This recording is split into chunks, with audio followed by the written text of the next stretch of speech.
Hey, everybody, and welcome to the very first official episode of the Disc Only podcast. Woo! Oh!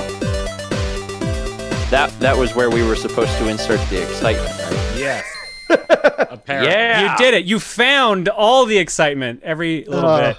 Hey, everybody, We've done it. Welcome to Disc Only, the podcast that we have no idea what the heck it's going to be. I am the cousin of Carnage. I forgot my own line here. Damn it. I wrote this down and everything. I'm the cousin of Chaos, Proton John. There we go. This is why we proofread things in the beginning. Who's up next? We also didn't test that. After a 2-week hiatus, moving from one part of Austin to another part of Austin, it's me, Tom Fox. So happy you're here, Tom Fox.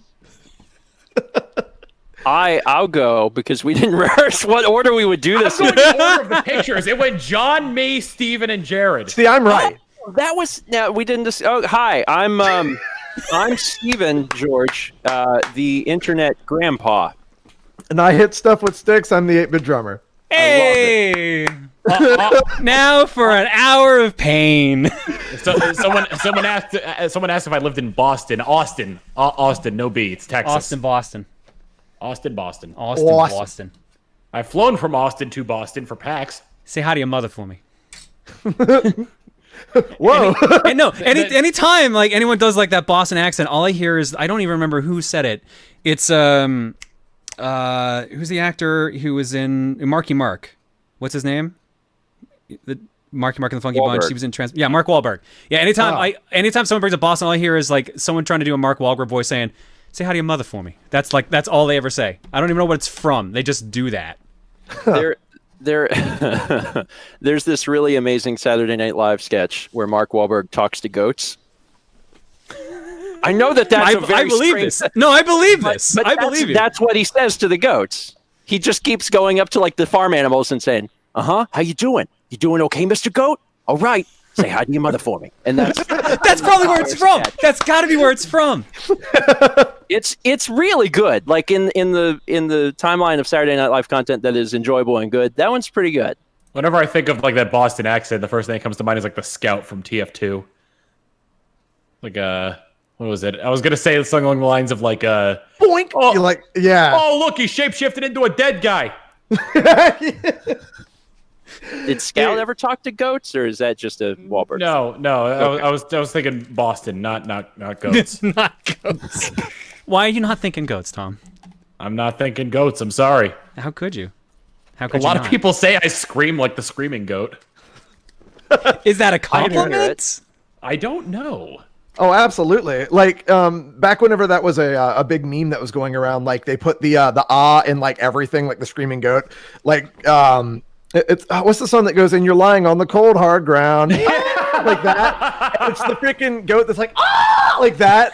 Like I can totally hear Tom Fox in that. Like whenever I think about it. Yeah. That was a good scream also. That was a very good scream.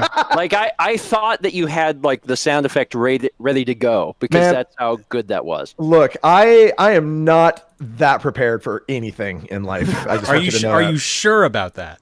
Absolutely. Are you prepared to give us a sick beat at a moment's notice? I mean, I yeah? Question mark? Are you prepared to say hi to your mother for me? Man, I'm just realizing the comedic potential of having the 8-bit drummer who has drummer in his name available to do rim shots at a moment's notice. I don't think he has his drum kit nearby, but yes, that would be very convenient. Oh my. we just got to get him to do the podcast from his drum set. He'll be like our band lead for like a late show. Oh yeah. Oh man, it's just like freaking Tonight Show. Like just always right behind the drum kit, ready to go. Dude. But it's just drums. Even when we get more members, they just play variations of drums. All right, I got Or they just bongos. stand Call them there. bongos now. Absolutely. Who's playing the triangle? Yeah, I think I can handle that one. Okay. Oh man. Can I get the timpani? Boom, boom, boom, boom, boom, boom. Dude, have you ever seen the video of the guy in this guy playing the timpani drum, or like actually it was a bass drum, and he's whacking that thing sideways, and he lets go of the daggone mallet, and it flies, and it's one of the other band members in the face, dude. Oh, It's so no. bad. It's like you have one job, man. One job. Oof. That sucker flew too, man. It was insane. I was like it can't be good for the drum though when it's because I remember like in high school or no, it was middle school band. I was in whoever was like playing the drums every now and again. We just like have a laugh and just like hit the timpani and then like move the pedal while it was still vibrating. Is that bad for that? Or you mean where it goes like boring like that? Yeah. Well, yeah. I mean, if you do it all the way, it can be damaging but it's also meant to be stretched, so it's still supposed to be within like safe limits. Look, don't incriminate yourself on this podcast, man. Like people are going to be watching this from like your old like school days and be like, "Oh my god, that's why it's freaking broken." What? this was nearly 20 years ago. You're gonna get a bill in the They mail. remember. They will always remember. They never forget. I'm sure I'm not the only one who's screwed with that drum. You're gonna get a bill in the mail. I'm not the only one here who has destroyed a drum. We've all destroyed a drum. Oh, you know I have. Oh man. No. You're the only one who knows how to take care of the damn things. Yeah, so you kind of have like you know, a little bit of leeway when it comes to destroying drums. Well, mine's just by wear and tear. Y'all's are probably by negligence.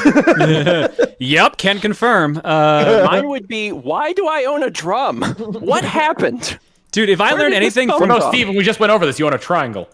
Oh, yes, I'm fine. If I learned anything from Steven's Coliseum like- Prep, I don't know why I have so many instruments as it is. So Steven's just like, what timeline am I in? well, by the time Steven's done with it, it'll no longer be a triangle; it'll be a square. Ooh, yeah. God, oh man, that reminds me. Can I play the square? I had a wild dream the other night. The entire crew of TRG Coliseum did a music video. I don't know if it was like we did a cover or if we were just doing a music video of the actual song of "Don't Fear the Reaper." oh my god. And So what you're saying, Emil was on cowbell is what you're saying. Emil like immediately yes, grabbed he was. it. Emil was Good, on the cowbell, good. and it was incredible. Bumper idea. It Absolutely. was just real good. I'll be able to post that one on YouTube or with Twitch and their new copyright policies. All right, hopefully that So works. actually, really quick There we talking go. about that, they've never actually changed. Okay. Yeah, what it was Oh, right. It those was companies. Yeah, Yeah, companies they- were DMCAing. more Yes, they things. were going after clips that were from 2016 to 18 because of the fact that the music what is it called? The muting software wasn't implemented until 2018. Or a year that way. So that's why they were able to go back and find those things. Like the DMCA has never changed. Like Okay, that's copyright. Trust me, I have to know this. It's my job. Right. But yeah, no, like for people who are like, yo, Twitch is taking down these guys. It's like, no, this isn't Twitch. Twitch is just, keeping themselves safe. That's all there is to it. Well, that's good. That's good. That's not nearly as bad as it like. Nah, like I recommend to anybody who has clips from that old to delete those old clips because they're still kind of at risk. But anything from 2018 and higher or safer, Also, I recommend just whenever it comes down to playing music on Twitch, period, keep yourself safe. Like only do what you feel like you are willing to do, if that makes sense. Safety wise.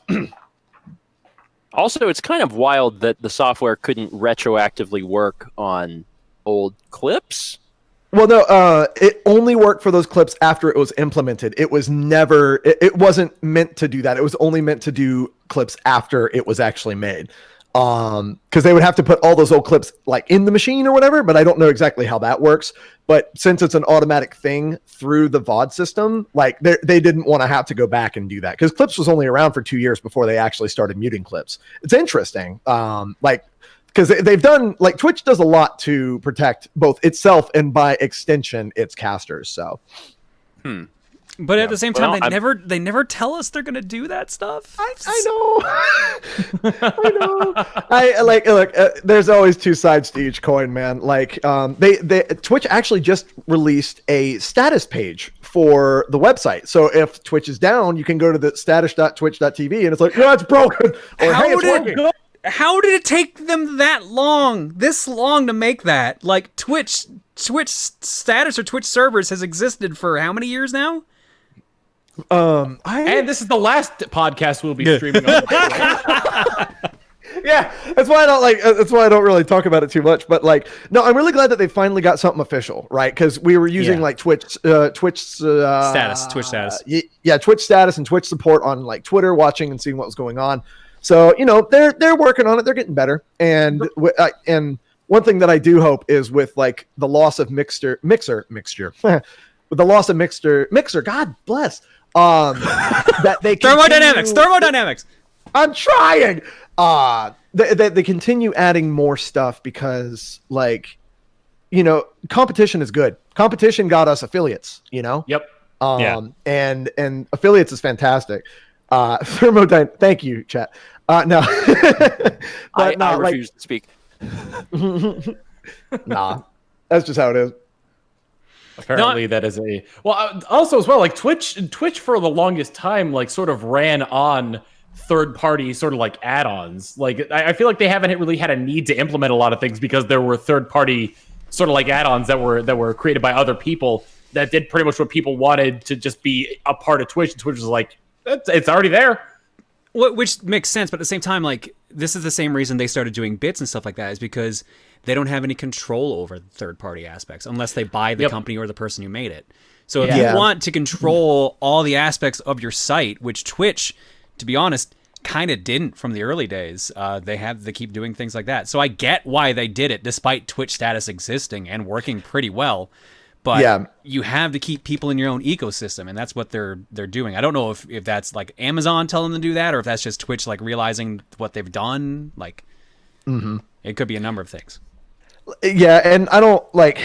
I just have like an outsider look on a lot of the different things. But let me tell you though, they have been adding a lot of really cool stuff, and I'm very happy with them. Like it's just they're really taking advantage of the situations to help casters grow, which is really cool for me. To me, rather.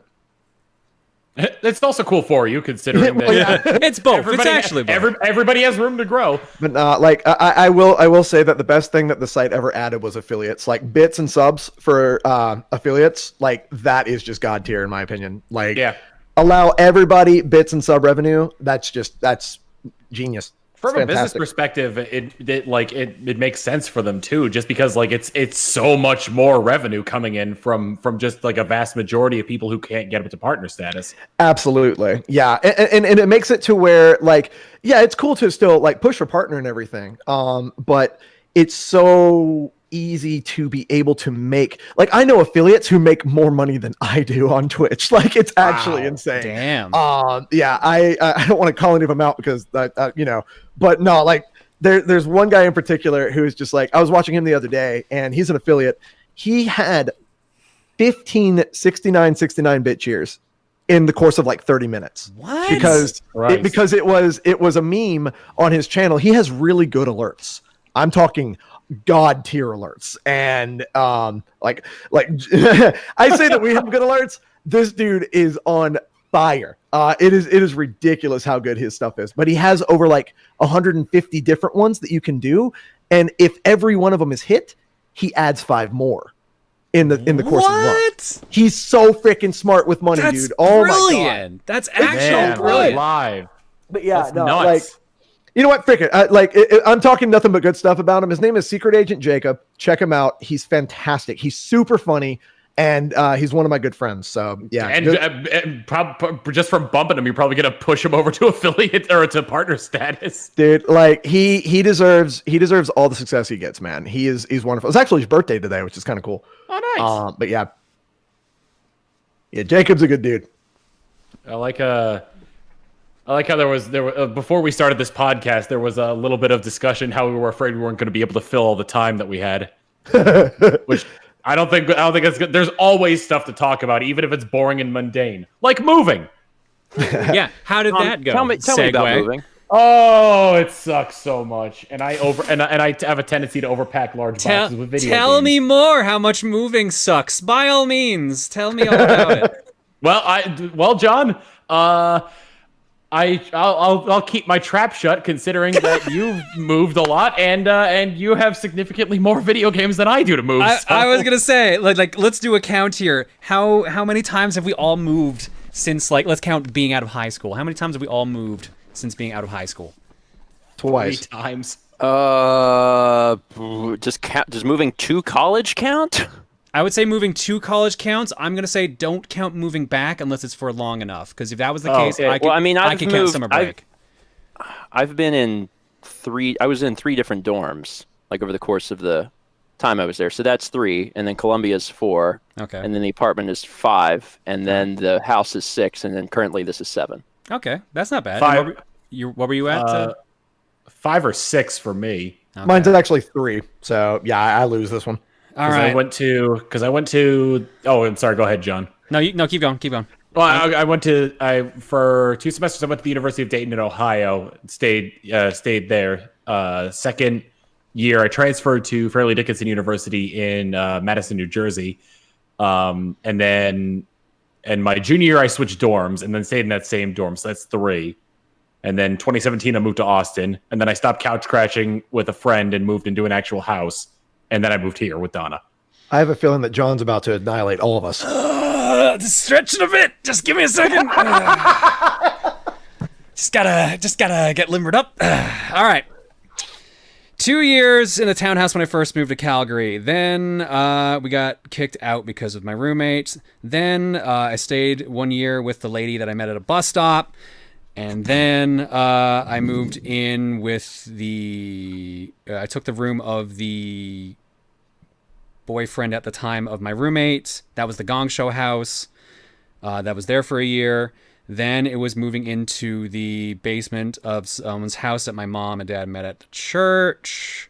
Then it was moving into the basement near the EB that I worked at after I graduated. Then it was moving to a house way far away from where I worked at. Then that house got torn down, so I moved across the street from that house to where we worked at.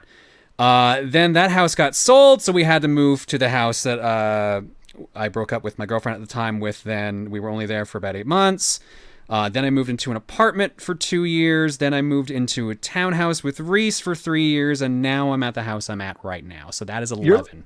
Dude, you're like a gaming Canadian nomad. Yeah, I have. Except, was that all in Calgary? That was all in Calgary. I didn't count the actual move from Newfoundland to Calgary.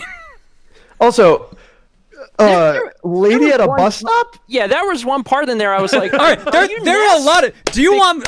If you want me to go over the story of all the different houses I've lived in, I've told this story to my chat numerous times, and there's always a bunch of parts that people always get caught off guard by. So let's story time. Let's story time. This is the first podcast that we're doing, and like anybody who knew who's finding us about to get this deep dive into John's moving history. I'm just really curious about the bus stop lady. That right there piqued my interest hardcore. All right. Well, yeah, that's the part that stuck out like a sore thumb. Well, yeah, because that was the dangling participle. That was the thing that was supposed to get you interested. That was the plan. That was the planted segue. Seriously, like that. I brought up Ness because he followed a strange woman from a bus stop into a hotel, and then things didn't go so well for him. So I'm kind of curious if you had to use telepathy to like phone a friend. I mean, I technically got kicked out of that building, if you want to say, because it was a legal suite. So isn't that when the game asks you for your name? Maybe before that? I don't know. Oh my god. All right, so in 2003, I moved from Newfoundland. We drove across Canada, all the way from the very east coast to almost the very west coast, and we were living with my family, my aunt and uncle up in Fort McMurray for a while mom and dad were looking for a place to live. Right, let's start the story with the fact that I almost didn't get into university because of a clerical error. So I'm 8 hours away from where I'm going to go to university and where I live now. I get a letter from them saying you're not allowed to come here. After I had I'd gotten scholarships. I would literally uprooted myself to move to Calgary because of all of this. So I was like, what's going on here? So they said that the Newfoundland government never sent them my grades or any of my reports, so they couldn't admit me to the university. So we call my guidance counselor. He's like, no, we definitely sent that. And the guidance counselor calls the government, and they're like, no, we definitely sent that. So Jonathan Wheeler, right? Like that's the person we sent, right? Yeah, no, we sent it to University of Alberta. No, he's going to University of Calgary. What? So it turns out, God. yeah. So Can I just interject here really quick, saying Go. that somehow you managed to glitch bureaucracy. oh, it gets better. Incredible. It gets better. So so university. So there are two U of blanks in Alberta. There's the University of Alberta, or the U of A. That's in Edmonton, and there's the U of C, or the University of Calgary, and obviously in Calgary. It turns out a half hour away from where I lived in back in Newfoundland, there was another Jonathan Wheeler that graduated the exact same time I did, and he decided to go to the U of A, but I decided to go to the U of C. So the government only sent one of them because they thought we were the same person. Please tell me that you eventually met him. And I have went on never met wacky this adventures person, together? and I really want to. I really want to, but it's been so long. There's no way they're still in Edmonton. I Here's bet the thing, he's and Bizarro John. There I is bet there is he, theoretically a like, Bizarro video John out games there. or something. I was I going don't to call him want, this. no. We don't need Bizarro John. We need a Highlander situation. There could only be one. I was going to call him the second wheel. Do you know how common my name is? There's no way there could only be one. When I moved to Calgary, there were still phone books, so I knew how many Jonathan Wheelers there were in Calgary. I'm like, well, I'll be fine. John, that's just going to depend on how determined you are. I'm kind of lazy, so I don't know. Well, one of them will come to you then. So we got that straightened out. I moved to Calgary, and I moved in with this elderly lady. She was the nicest person I'd ever stayed with. She like I would help take care of her grandkid. Like she would let me have people over. Like she was like super nice. The first year went really great, and then the second year she decided, okay, well I'm gonna take in you were such a great person to take in, and I had like no problems with you. I'm gonna take in another student. So like both of you are gonna go to University of Calgary, and then like that'll work. They both. This dude moved in from Fort McMurray, where my family were staying, and I can't. There's no way to describe this without being rude, so I apologize. But his entire family was over 300 pounds each, and he was the biggest one in the family. And he had oil money, so he constantly every night bought a 12-pack of Pepsi and an extra large pizza every night. Oh boy! So he did this for a whole semester, and he would, by the end of the semester, like during exam time, he would be like, he would be pale, sweating, and he would look like completely out of it. And the lady we were living with, she was a nurse, so she asked her doctor, one of the doctors she was working with at the hospital, like, "Hey, do you know what this would be signs of?" And the doctor said, like, his signs of malnutrition, like this, like he's actually putting himself into diabetic shock with how much like pop and like every junk food he's been eating. Cool. So she got strict with him about his diet, and also she's like, I feel guilty because I let this happen as a registered nurse. This is crazy. I let this happen. So I'm sorry. I feel guilty. I'm going to ask you both to move out. So I had to move out of that house, or that townhouse, because of this roommate she took in. So I was mad about that. But the day before I went, or the day actually, I went to go move back to my parents' place, I was at a bus stop, and I don't even, oh right, I remember how she messaged me about it. She saw me carrying my suitcase. I was actually going to Video Game Trader to go buy a game for a friend before I left, because I had time before my bus left. So this lady was like, "Hey, are you moving? Do you need a place to stay?" And I'm like, "Yeah, I'm going away for a couple of months, but I'm coming back for the next semester." So she's like, "All right, well, if you need anywhere to stay, like I'm renting out a room. So here's my card. Like contact me when you get back, and you can see about getting a room." So I didn't think much of it. I'm like, "All right, that's weird coincidence, but like I'll pocket that and like worry about it." And when we came back to Calgary to find a new place for me to stay, all the places we looked at sucked, except for that lady's place. That place was honestly really good. It was really close to the university, like almost within walking distance. It was a separate suite, so it had like a kitchen, a bathroom, it had a stove and everything, a living room. It was great. And there was one roommate there in that half of the house, and he was barely there. And he was a nice guy, but like he basically was there for work and left. And then 2 or 3 months in, he left. And this girl that I at the time had a super crush on, and we were really good friends afterwards. She moved in with me, and we were roommates there for the longest time, and it was great. And then we found out, because we had people over, because we had a bunch of friends from the local anime club, it was an illegal suite. So people actually apparently ratted on the landlord we were staying with. Oh, man. Found out it was an illegal suite. We weren't supposed to have a stove down there or anything, and they got it all removed. So they wanted us to originally start using the stove up there, like go upstairs into their top part of the house and actually do everything. But we thought that was really awkward because we barely had any interaction with them otherwise. And like, so we barely knew the family. Like we saw them essentially when we gave them rent. That was about it. So we're like, no. She moved out with her at the time boyfriend, and I actually moved into their room in what I have lovingly called the Gong Show house. So this is the house that everyone always hears me talk about. This is the infamous house. This is the one that's been mentioned probably more times than like any other place that you've lived. Exactly. On your stream. God, how do I even break this down at this point? Every person who lived in that house was some weird caricature of like everything. So we had an MMO addict that lived there.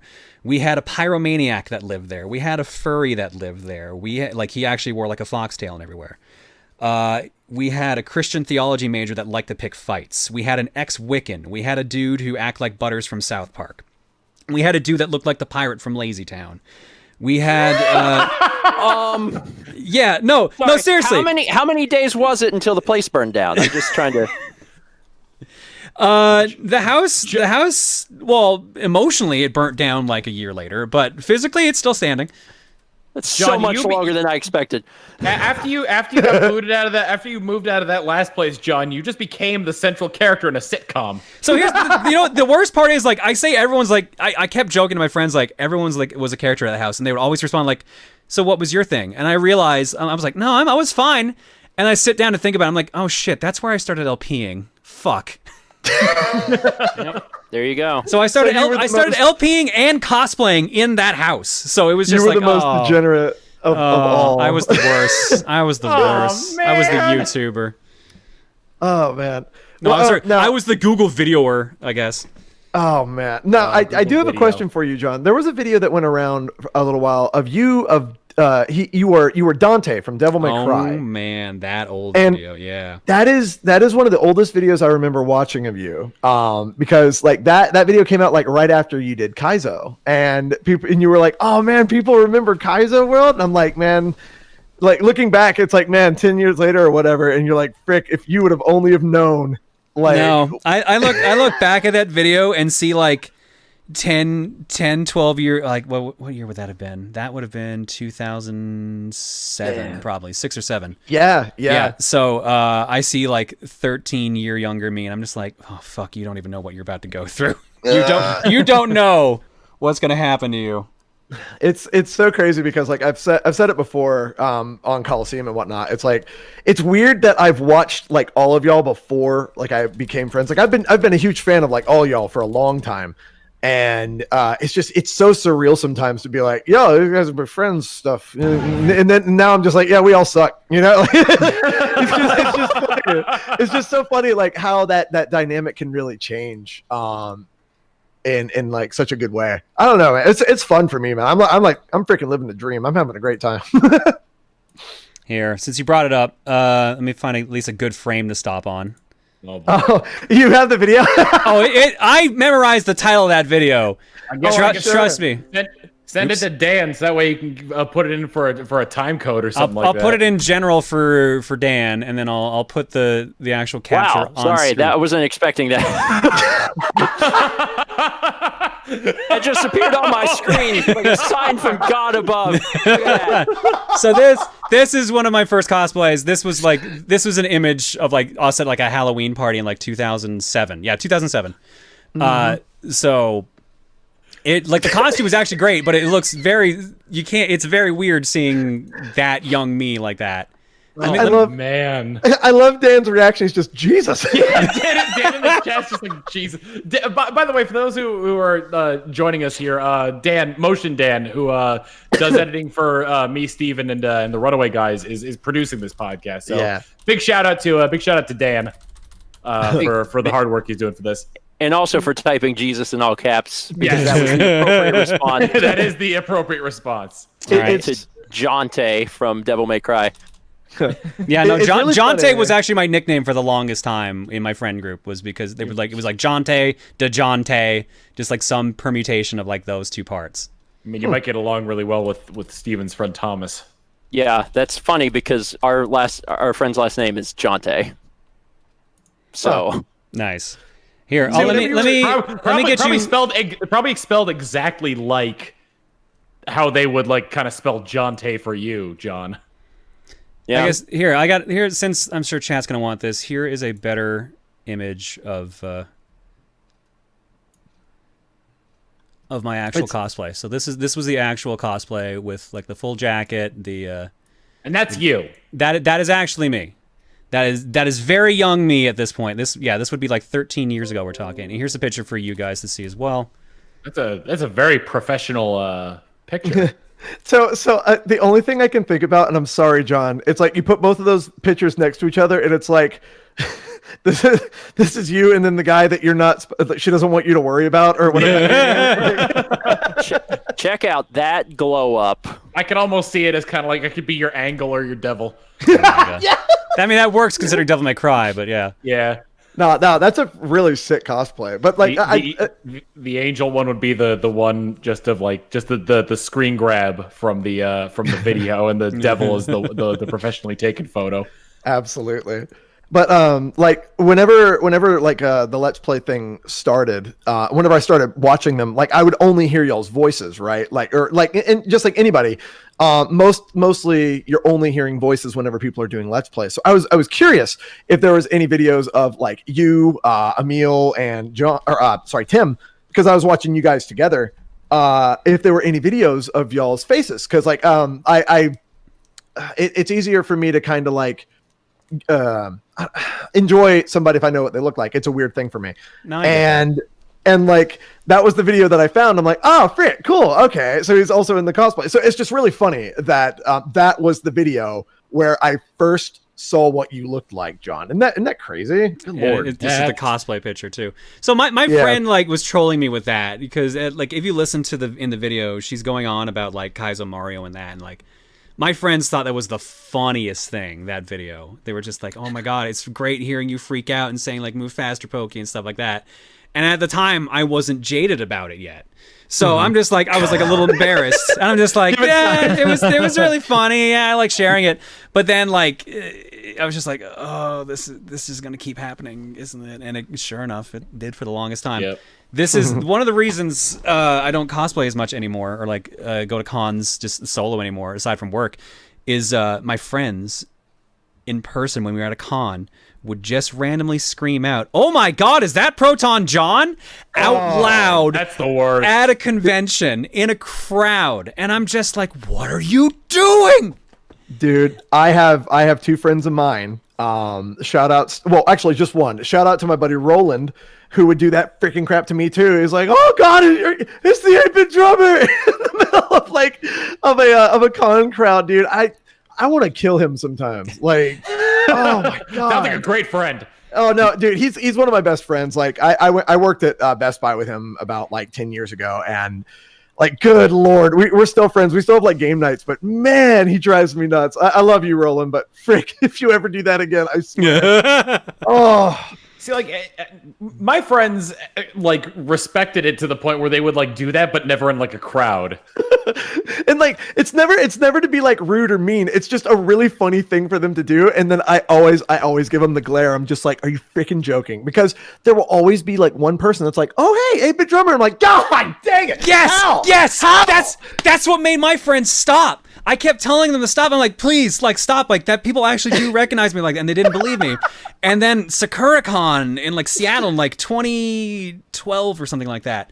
One of my friends in the vendor hall, we're just shopping, And like I'm like, oh hey man, this is a good game to pick up. It's a bit expensive. It's like, well, I don't know. Why don't you ask for a discount? Because like you're internet sensation Proton John. I'm like, dude, shut up. And he's like, oh my god, it's Proton John. Like he does that line out loud. And then someone else who's in the vendor's hall is like, wait, are you actually Proton John? Oh my god. And I'm like, yeah, I am. And it was one of those scenes where you kind of give him like the wide eyes of, see, I told you. Oh, I definitely did that. But it gets better because the guy. Actually, I say yes. The guy walks up to me, gets like maybe like 2 hands apart, like 2 sideways apart, like just as close as possible without being like direct in my face. Looks me up and down and goes, "Wow," and then turns around, says "wow" again, and walks away. It was so confusing. And then my friend was like, "I didn't think you were actually serious when you said that happened." I'm like, "Yes, I am. Please stop." So that's why I stopped. Like it's only whenever we're meeting up for the first time is when he'll do it. He's like, "Is that the 8-bit drummer?" And like he's only done it once because the one time he did it, there was somebody who actually noticed who I was, and I'm like, if you ever do that again, I swear. Oh man, but no. Someone in the chat asked, "Was it Owen Wilson?" No, definitely was not. It wasn't that. Wow, wasn't that kind of wow? Was it like the land of make believe? Wow, like the wow. Like that? It was pretty much how I did. It was like, wow. It was like that. It's pretty ingrained in my memory at this point. Almost like a childlike wonder, like on a toy commercial. Yeah, but then that's why I was so confused when he walked away. I'm like, what? Okay. He got what he was there for, and he was just done. I'm gonna go stay in the Proton John. I'm gonna go stay in the gaming room for the rest of the con. Thank you. Goodbye. Wait, what year was this? 2012. 2011. This was before TRG was a regular thing. So it was actually. Oh shoot! It might have been 2010 then. Yeah. No, you're starting to get back like early enough where maybe. Camera. I was thinking, my first thought is like someone would be like, "Here is my camera phone. Let us take a photo." But I guess if you're at the turn of the decade, maybe that's not as prevalent. No, I was still using like a flip phone at that point. Or like which they could take photos. They just were bad. Yeah, really nothing like an old 60p photo like from a long time ago, man. I tell you. I took photos on my old like flip phone all the time. Never figured out how to get the pictures off them, so they're just gone to the ages. Oh man, dude. Okay, so how many people here owned a Razr phone whenever they first came out, or at all overall? I had one of those like beat 'em up, like little small, like super tough Motorola's. Yeah, they weren't flip or anything. I had one of my jobs. We had to use one, but yeah, never owned one. I had when I graduated high school, my family got me a like an LG flip phone. My first cell phone ever was a Nokia 3620, and I loved that phone so much. It was a little like weird brick phone with a circular like number pad at the bottom, and my god, I freaking love that thing. All right, my first phone was the that like the Nokia, like the brick that someone shot someone with once, and it like saved their life because the bullet hit the phone. And so any Nokia phone, got it. Any Nokia phone. Yeah. But like one of the early models, it was great. And we never. My mom. I was raised in a household where we did not replace something unless it was broken. So like in high school, people had like the Razr phones and stuff, and I was like, I got this Nokia phone. It has Snake. And I got really good at Snake. Oh, and Breakout? Did it have Breakout? No. Aww. What was funny is that I think that phone was the first phone that I ever used as a mobile web browser, and that blew my freaking mind. And I got in trouble because of the fact that I ran up my parents' phone bill back whenever gigabytes or megabytes actually would add so much money onto your bill if you were online. It basically went through your minutes. Yeah, no, I got a stern talking to about that one. That was sorry, Duff. Oh my god, that was nutty. Here's a question for you about your phones now. What was the first custom ringtone you ever set for your phone? Mine was like a MIDI version of Ready Steady Go from Full Metal Alchemist. Oh, good choice. Oh man. Oh, I gotta think. Remember. I mean, I made so I had that Nokia brick forever, which like didn't support custom ringtones at all in any capacity. And then the next phone I got was something that I could just load in my own MP3s. So of course I did the Snoop Dogg Kirby mashup. Yeah. That was my ringtone for the longest time. I'm sure it had to do with a video game, but I can't remember. But I do remember one that I accidentally downloaded, and it was the Legend of Zelda theme song that was sung by somebody who sounded like Serge Tankian. Yes, Yeah. I love that song. He comes to a town like that one is one that I downloaded by accident. God in Tokoro. I love that one. That's so Hallelujah! good. That's a It's classic, just, oh yeah. my god, that is a classic. Back in the era where like everyone thought like that was sung by Weird Al on like they labeled that on like LimeWire or something like that with it. Yeah, but no, it sounded like it was always labeled SOAD, like System of a Down, Yeah. because it sounded just sounds like like Serge Serge. Tankian. But it filled up your heart. Yeah, chat. Oh my god. So no, that was probably one that the only one that I downloaded accidentally because I was looking for like Legend of Zelda ringtones. But now I can't use ringtones, dude. They scare me. Like they like What? like they startle me, and I don't like getting startled by my cell phone. So I just keep my phone on vibrate at all times now. Dude, I've had my phone on mute for years, but in February we got a new car that has the Apple CarPlay. Guess what? It will play your ringtone, and it'll play it at max volume. Oh, and no. years ago, I had set it to the He-Man Hey Ya Hey Ya Ya Ya for non-blondes. So we've had the car for like 2 days, and I'm driving, and all of a sudden, the entire car, all at once, screams max volume. It's so aggressive! And like me, I almost wrecked the car. Mouse screaming in the passenger seat. And I was like, "Oh Christ Almighty!" And then I was like, "Oh hey, that was my ringtone." So let me ask you something. That does the interior of the car have RGB? Because I think for that song, you probably could have used it. Oh man. Oh, you know the bit from the song when it's like the dude in the kitchen and it's like It's all like muffled. Yeah, I imagine that's what people on the outside of the car must have. Yeah. Oh God. You roll down the window, you hear the And the thing is, like, I almost never get phone calls in the first place. It was just genuinely surprising, and it was, whew. Oh my But god. Yeah, like I'm not afraid of ringtones. For anybody who said that in the chat, haha. It's the startling. I don't like You don't like the sudden sounds. Yeah, ironically, all of my freaking alerts on Twitch startle the crap out of me all the time. So I like that. I guess it's because of the fact that if it goes off, I've made a couple bucks. But it's like a Pavlovian response at this point. But yeah, The pelican mouth one always scares me. My alerts. look, you brought that upon yourself. I mean, like, well that one startles me because it's just a guy talking. Like, it just sounds like somebody just entered like Discord and entered a call with me, and I'm just because like my first reaction is, who the hell is that? And then and then I have to listen closely, and he's like, a pelican mouth, yes, a place for a baby. Put baby in pelican mouth. My God. You know who's been getting some really good alerts recently is freaking Jules. Jules has been annihilating it. Oh, like man. all of his haven't been to all a of his stream new in a sub while. alerts are fantastic. They're all just memes. They're all just memes. Oh, absolutely. I mean, go ahead, George or Steven. I was gonna say I have PTSD now from From your alerts. from the Yoshi's Island clearing the courts sound. As soon as I hear it, I can feel bumps all up my skin because I'm like, no, think of rhymes, and I'm like, it's not ideal.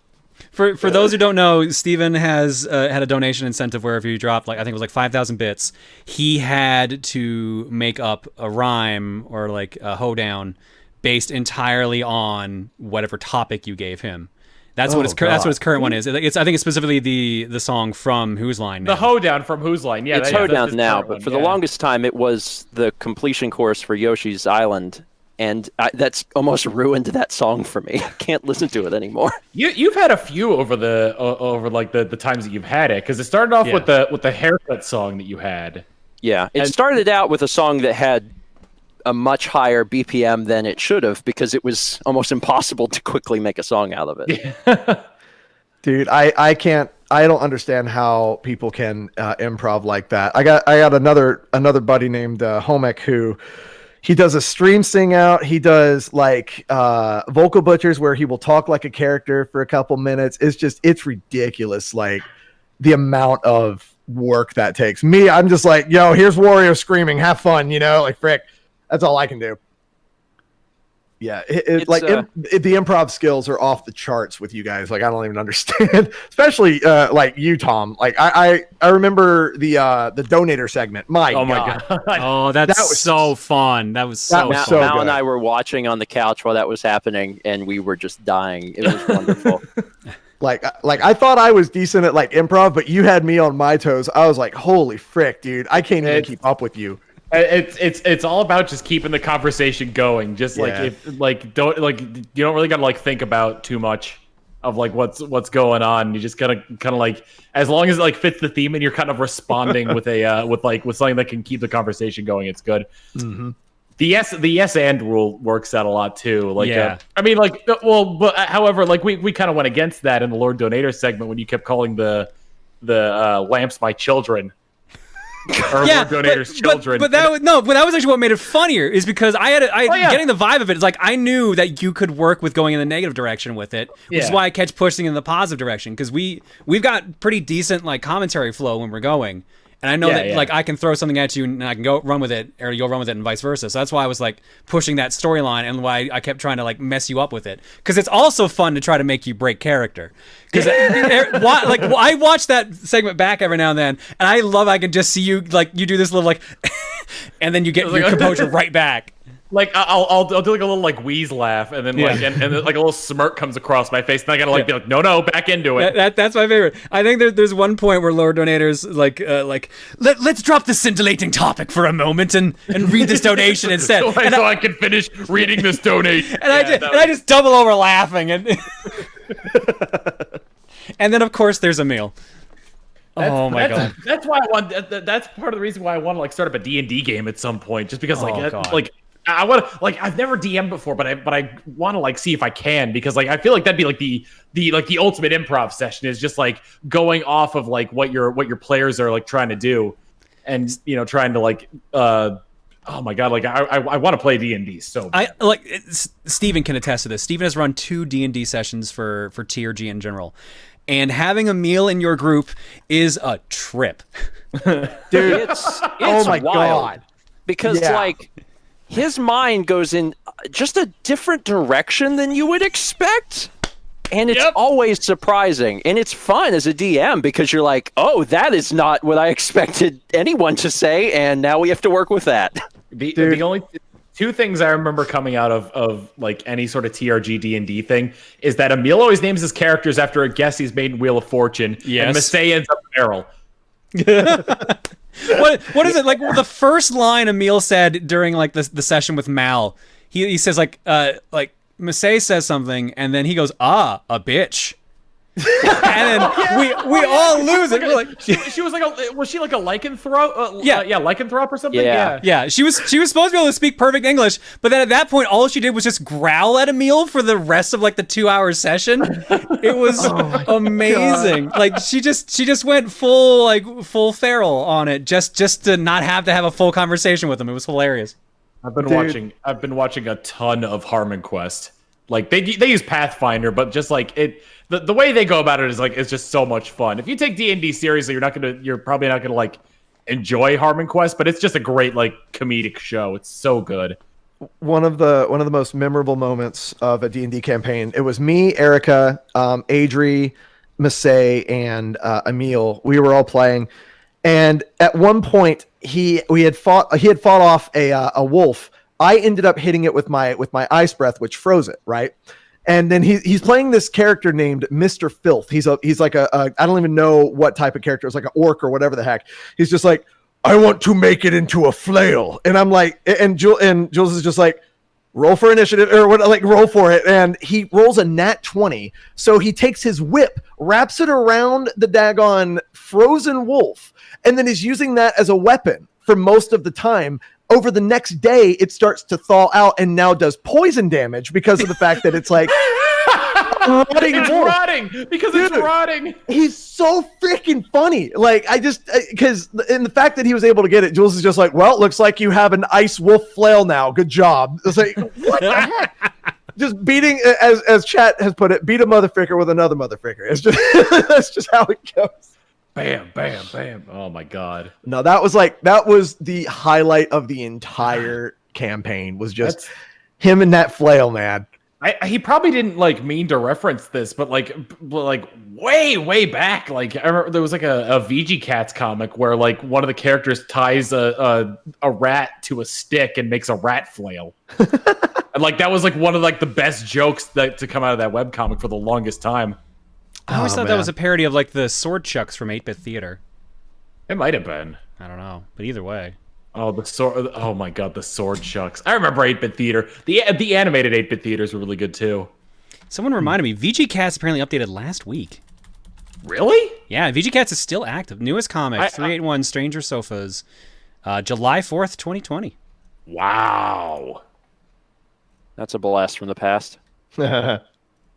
Or the present?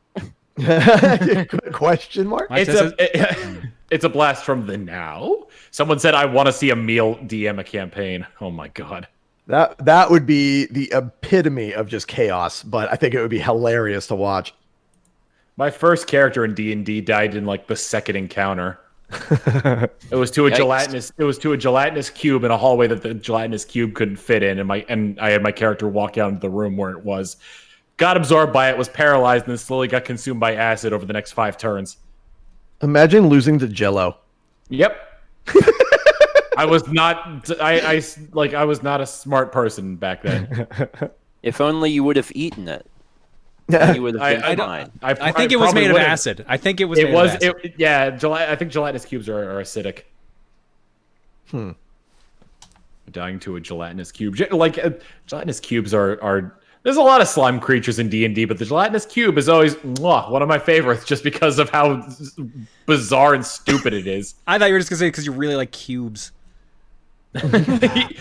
I will only encounter enemies if they are in cube shape, thank you very much. That wolf better be in the form of a cube, otherwise you're not getting any attacks out of me. You're just playing Minecraft. You're like, this is the best game ever! Tom likes cubes, and he plays games. GameCube has the Game Boy thing, and that disc only podcast. Oh my god, we brought it back. We've gone full circle. Good night, everybody. No, we're not done yet. It's too early. We are not done. We are not done. Oh my god. I don't want to give like Dan a ton of work for any of this, but like I was just thinking, oh my god. Oh, that's sick. I just wanted to show that to you guys. That B-Master just dropped that off on Twitter. Is that, Go back. I like the pixelated Quagsire on my shirt. That is super chill. It's really funny since we're talking about Minecraft, I'm like, perfect timing. I just started playing Minecraft for the first time in my life the other day, and I'm having a blast with it. Oh, the first time playing Minecraft is always a treat. You know nothing about it, and you're just like, you're getting acquainted with the world. Honestly, I do kind of miss like back in the early days when it didn't have like the built-in like tutorials and recipes, because that was like half the fun was like learning how to do all that. It has built-in tutorials and recipes now? Yeah. Now it does. Yeah, Oh. it does. Yeah, dude, it's helped me out a lot because you get a little like you have the recipe book and like things just open up as you are picking up stuff. So yeah, like holy frick. We did a 100-part LP of it, but it was in like It was in beta, right? Yeah. Yeah, so I guess it's changed. I remember like going through the LP and like halfway through there was an update. It's like, well, there's hunger now. It's like, oh, okay, so I gotta eat.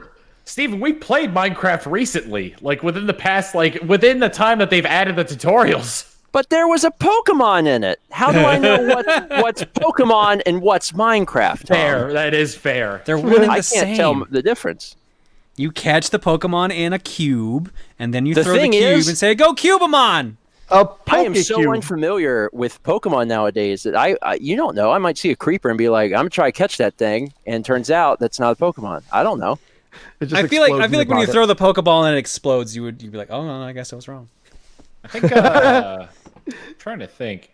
Everyone's referencing back to our Pixelmon Let's Play with particularly with Alex's monstrously large Oshawott named Large Sun that evolved into a much smaller Duat that he renamed to Shameful Sun. And then it was his personal journey to find a bigger Pokemon. Because, in Pixelmon, whenever the Pokemon evolve, there's some range that their models can be, like the physical size changes. Well, even when they first spawn, like it goes from like minuscule to like gargantuan. So I mean, it's cool because if you think about it, if Pokemon were real, I'm having this conversation, then they would have various sizes. Right.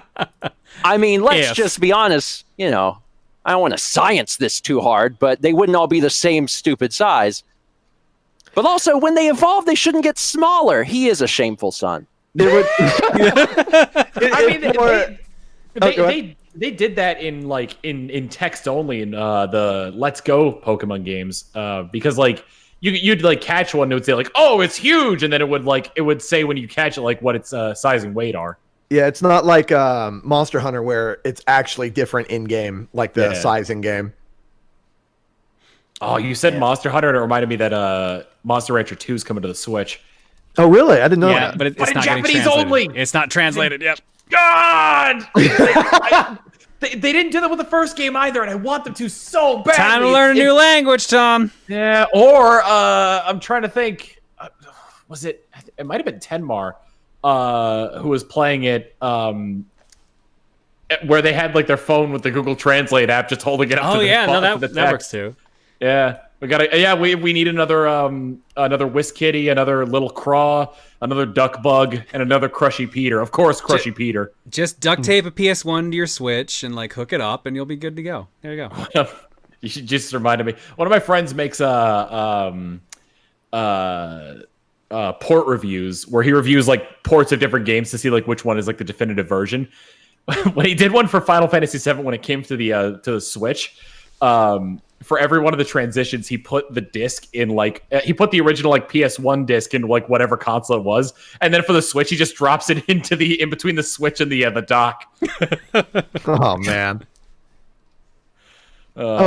Speaking of Switch, Tom, I've been meaning to ask. I need to know how many bells in Animal Crossing did you end up with at the end of your crazy Turnip King antics? 118 million. Oh my freaking God. I was curious. I had no idea how much you actually ended off with. That's just what the frick. So you ended up not going for the billion then, huh? No, it would take so long. Yeah, no, I would need a group of people.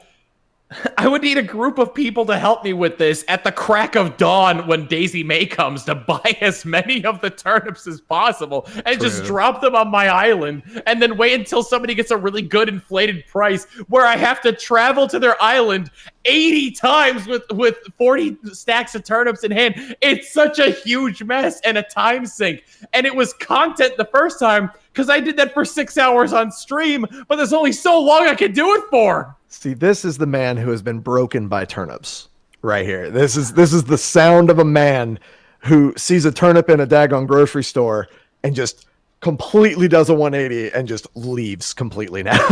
Well, maybe not that far. I was actually gonna, because of that, I was gonna make a sub goal where I think I said as a joke that at 2,000 subs I'd eat a raw turnip. Gross. First of all, second of all, great idea. I would like to see it. All I gotta do is like scrub it down and peel it, and then I can go to town on it. Oh man, never go to town on a turnip, please. I did eat durian. Yes, I did. Oh right, yeah, but you liked it too, right? I mean, like the smell was starting to kind of like get. It didn't taste like anything. Like, I've heard that it's like a super plain taste, but the smell is ungodly. Yeah, it's all olfactory. Like you eat the you eat it and it just like it doesn't taste like anything, but you smell it. Oh, you definitely smell it. It looks like scrambled eggs too. That was the thing that confused me. Like I've never had durian before, but like seeing like the containers you guys were carrying up during Coliseum, it was just like, what? I feel so bad for Donna during that because she had the durian like right around the time where she had like after she had eaten already like a bunch of stuff. So the durian came and like, you know, under normal circumstances the smell probably would have made her like a little like nauseous, but like she had already eaten so much because like the challenge with it that it was like, oh, that's coming up.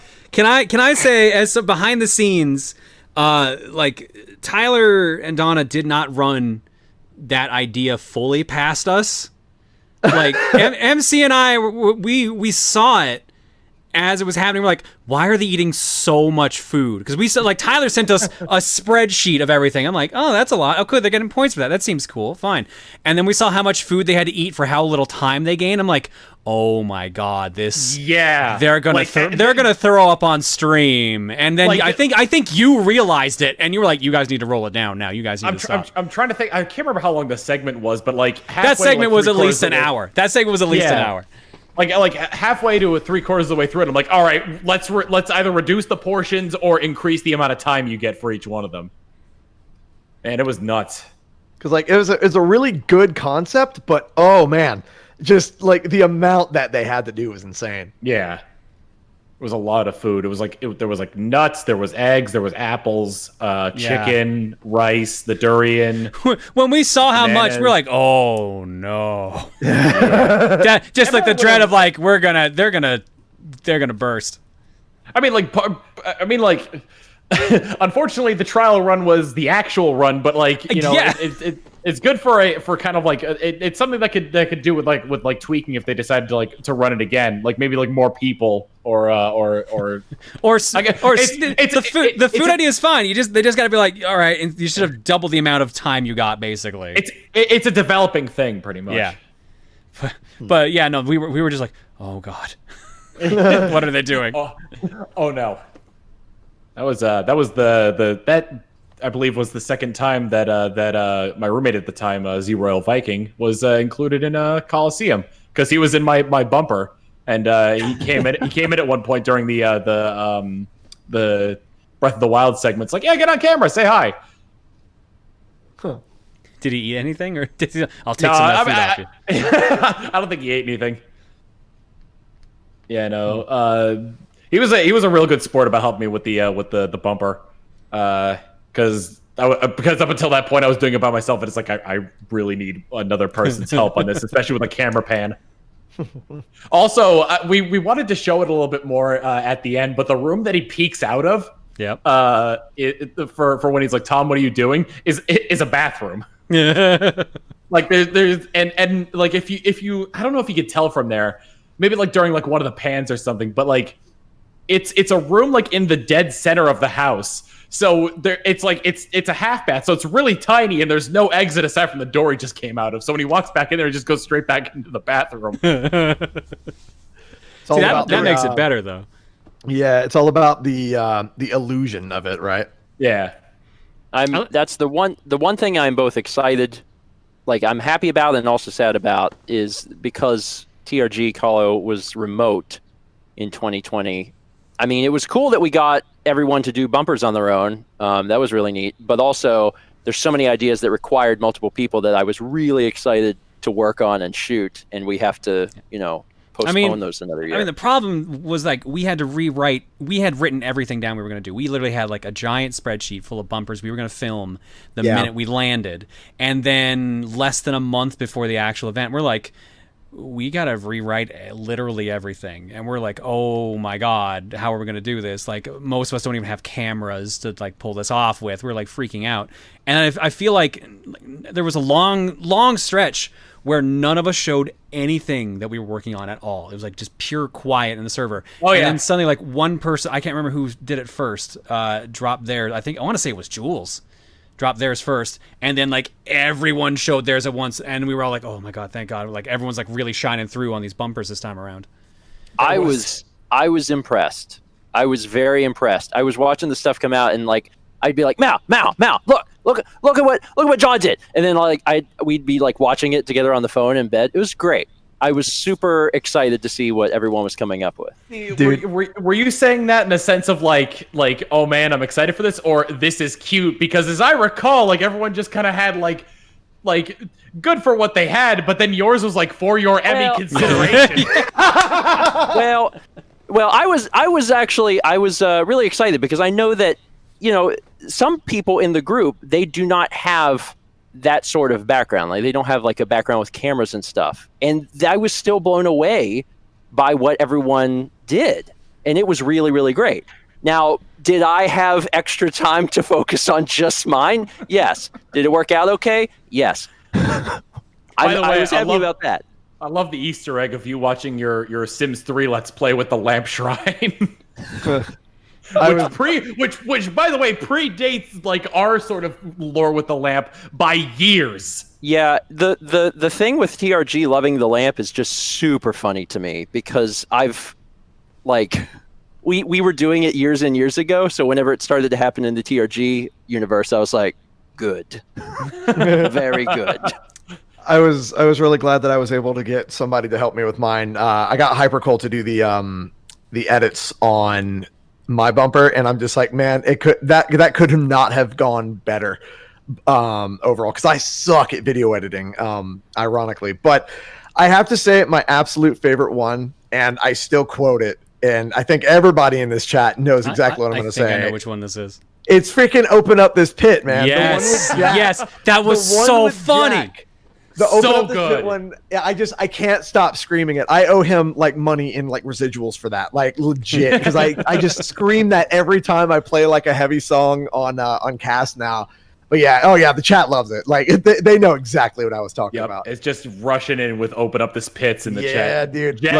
Jack is so funny. He needs to make a T-shirt out of that. Like legit. Unbelievably funny. Oh man, that was my easily my favorite bumper. Yep. I love that they got Corey in it too. He's like, he freaking disgusts me. I love Corey, dude. He's so good. The two things really stuck out about Open Up This Pit was Open Up This Pit and Jules's cereal concoction of milk, cheeses, and ketchup. Dude, So that was disgusting. great. I think that's like the first thing I asked him. Like, did you actually eat that? And he's just like, no. He made it look like he did, though. He totally played that crap he sold off, it. too. He sold it so well. Absolutely. Oh my god, Man, can you believe Coliseum 2020 was 5 years ago now? That's it? Yeah. Oh, it's so freaking true, dude. My god. Suddenly, that GIF from Metal Gear Solid of Snake aging into an old man. How are you guys holding up, by the way? Jules had a ton of bumpers. Jules had It's so been, many. dude, right? It's kind of crazy. Like him living with like friends and stuff like has to make that a little bit easier. But my god, he did so many this year. Oh, I mean, but like they probably had just a bunch of ideas bouncing around. Like, oh yeah. No, that house makes for a lot of creativity, dude. I think we only had one person who didn't submit a bumper, and that was Josh, and he actually had planned to do one, but I forget why he didn't do it. Like his original plan was to do like a time lapse of the painting. Oh, They did in yeah. their segment. Yeah, I think maybe the recording fricked up. I don't know exactly what. No, that what whole went down with that. so the server. So I know the behind the scenes on this one. The server that you guys were using was actually crashing. It was like having actual issues with with running it. So it kept like cutting off randomly. So like the audio was pretty messed up for most of it. And then we also bumped into the point where we actually had made so many bumpers we didn't need anymore, because like 3 of us were all like, hey, we got like an endorsement from like this person to do a bumper, and then we were just like, we just played those. Like I had the DC Douglas one, Emil Jules had a Grant Kirkhope one. Yeah, Jules had Grant Kirkhope, and then I can never remember the voiceover Pete. voiceover yeah, Pete, Emil had yeah. voiceover Pete, which was just like, what? They were all amazing. Attention, all TRG gamers. God, it was so good. What did Grant Kirkhope call the charity, like Jules's relief thing or whatever? Yeah, Jules's relief. That's not a good name. Jules, please do not relieve yourself. Please don't. Welcome back to another year of Jules Relief.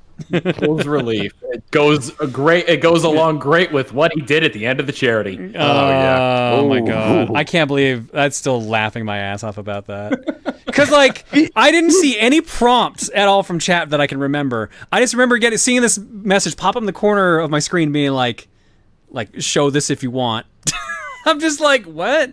And then lose it during the middle of the race too. Just oh my god. Oh yeah, that's right, because it was during the it was during the Galaxy race. Galaxy race, yeah. Oh my god, that was so good. Frick. I'm trying to remember what it was. I think he said it like as like a monetary goal, like, hey Chad, if we reach like this in like a certain point, like I'll eat my own ass for charity. Eat my ass for charity. Yeah. And then suddenly it past speeds up and he's just like, oh shit. Yeah, it was 222, if I'm not mistaken. Yeah. Okay. Yeah. There you go. Yeah. We blew by that. Oh my god. And then like when he came in there like screaming that, I was like, can he say this like when this is a direct relief sponsored event? He ingested his own gluteus maximus for charity. That almost makes it sound worse. It almost sounds worse like that. Oh god. I mean, the worst part is like me as the guy who's like the main channel runner for it, and I'm just like, all right, the only other person who's gonna say no to me showing this is MC. Will he be mad? This is too funny. I gotta show it. And I'm like, it's clean enough. I've probably shown worse on stream technically. I mean, like, here's the thing. I've put my foot in my mouth by saying stuff on the stream before for that, particularly. So I can't really blame Jules for particularly what I remember is like when I was making up lyrics for Jump Up Superstar last year during Sab's segment, and I was like it's like the cash will help us out to get supplies to people who need it the most, or else they'll be toast. Oh, donate to and like, oh my god. There was like an awkward pause after I said, or else they'll be toast. Just frick! And What like, did I just say? MC and Campy were in the car at that time because they told me about like their reaction to it, and they had it like playing over audio, and when that point came on, they just like looked at each other. Oh, man. Just good freaking times, man. We're gonna get in trouble one of these days. We're actually gonna get in trouble. Yeah. Oh my god, definitely. Who do you think is the person in Coliseum that's going to get us kicked off stream first? Who? Oh man. Oh, well, I don't want to say it because I don't. I know. That's me too. I'm like, shoot. Now that I've asked this question, I've realized like this is. Okay, the chat's just repeating one answer basically at this point. Yeah. That is like 95% Tyler and like 5% Jules. Oh no. I think all we're learning here is that we cannot allow Tyler and Jules to do a segment together by themselves. That's the concoction that MC, write it down. MC, write it down. Without supervision, at least. Like that's the Mentos and Diet Coke that need to stay apart. It's just gonna be 1 year where like Jules and Tyler go up to MC or you and be like, hey, we have an idea for a segment we like to do like by ourselves in there, and just like immediately like, no. Oh no, someone's running a poll. Yep, there we go. Okay, all right. Currently Tyler has the only choices are Tyler and Jules. Yep, 88% of the vote. Tyler, 558 votes so far. Jules, 12%, 90 votes so far. Oh, he's up to 13% now with 118. We love you, Tyler. We do, Jules and Tyler. We love you. We razz you out of love. Absolutely. Holy frick. Oh, dude, that Jungle Freeze segment was insane, dude. Or Tropical Freeze segment was kind of insane. Speaking of that segment, Tyler didn't tell us that there was a last minute like person shift because Yo Schiller was supposed to be on there, and then suddenly his roommate was there and girlfriend were there instead, and we're just like, oh, okay. Yeah, like I had no idea what was going on, and like Tyler deafened tens of thousands of people. Oh yeah. Well, the thing was, like, I was reading donations at that point, and they were talking back and forth to each other, and I was unable to get any donations in barely at all because they were going back and forth, like talking, because they were fighting against each other, racing, and I'm just like, I don't know what I can do here. It was a good time though overall. You but it just was get just really hard. close to your mic and be like, if I could interject for just a second. I did that. I did that multiple times, and it didn't work. He did.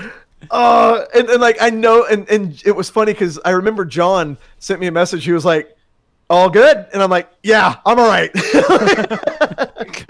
Yeah, because I Tyler. get a message, and I'm like, my mods and like MC are like, did you see what's happening during the segment? And I'm just like, no, should I? And they're like, good. They just left it at that. I'm like, I'm gonna check in on Jared now.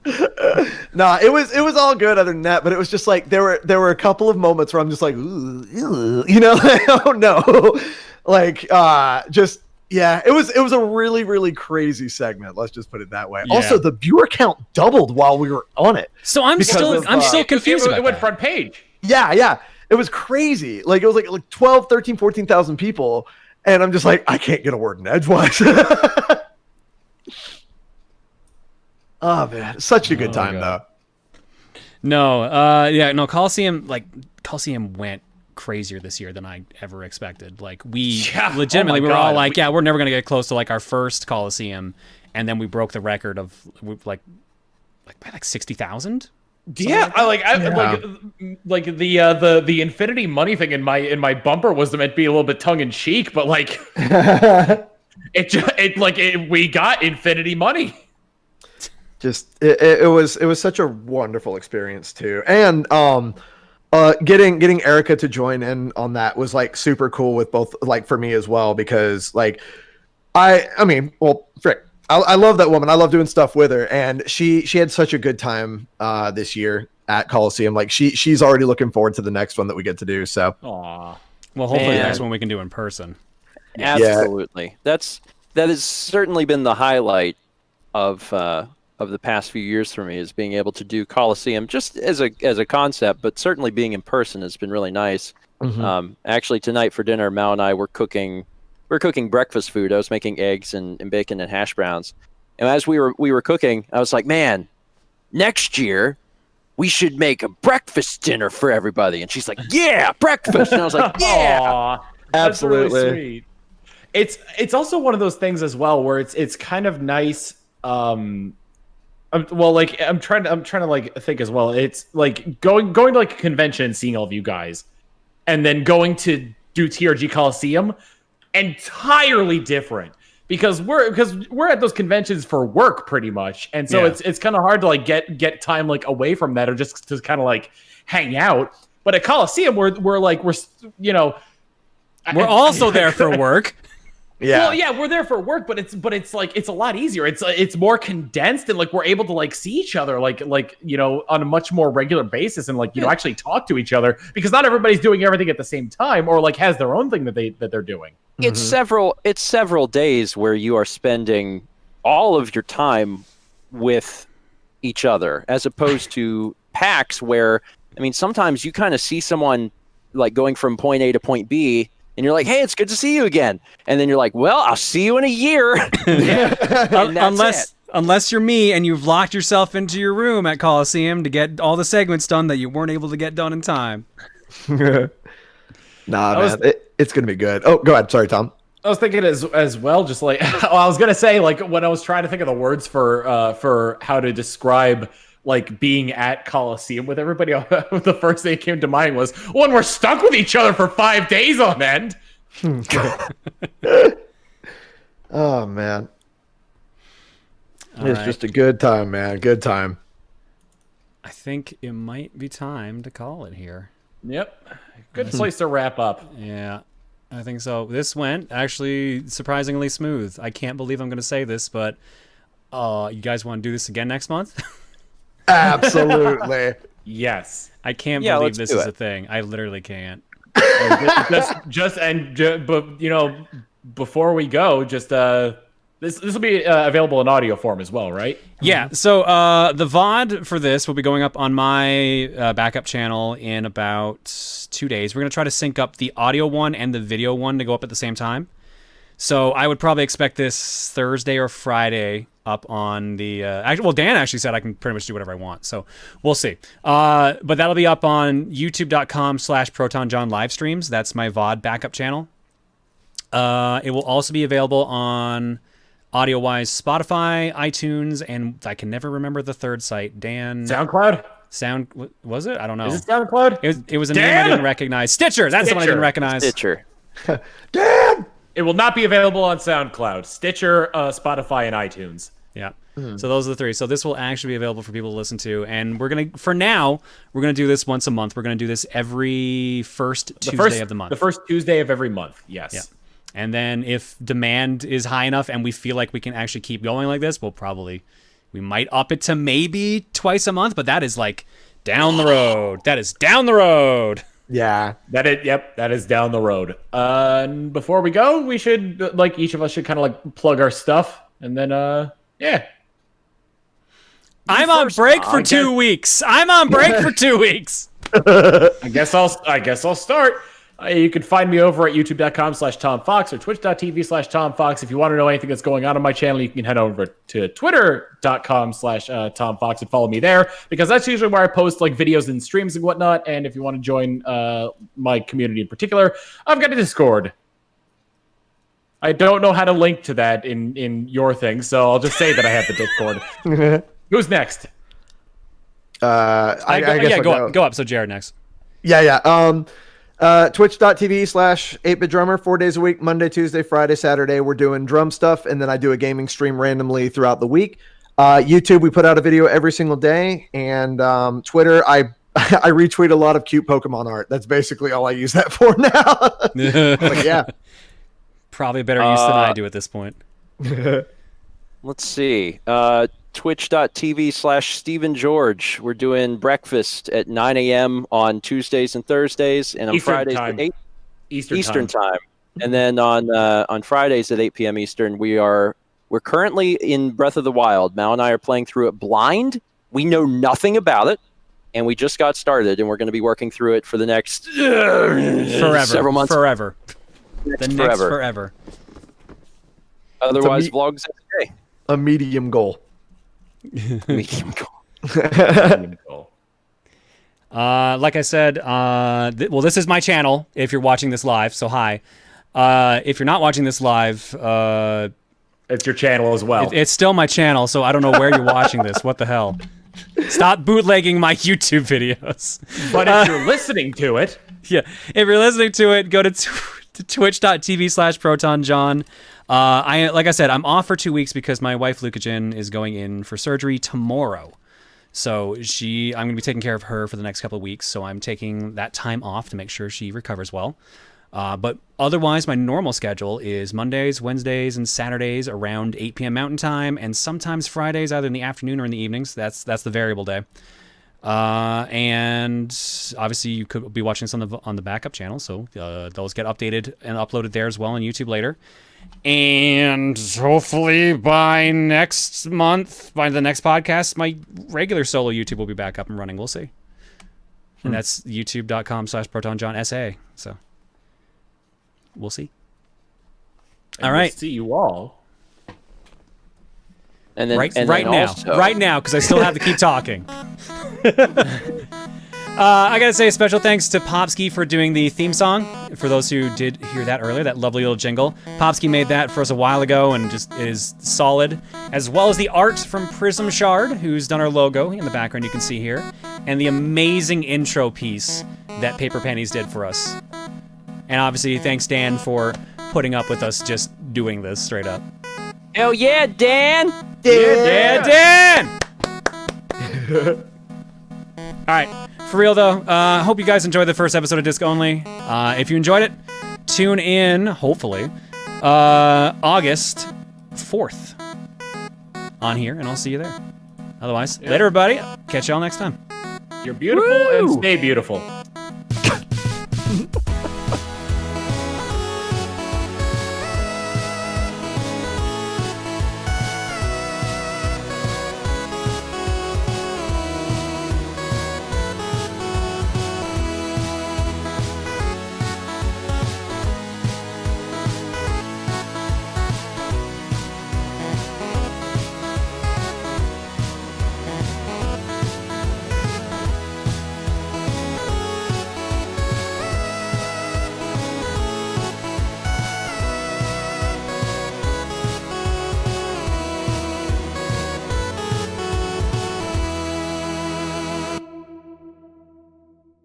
disappear.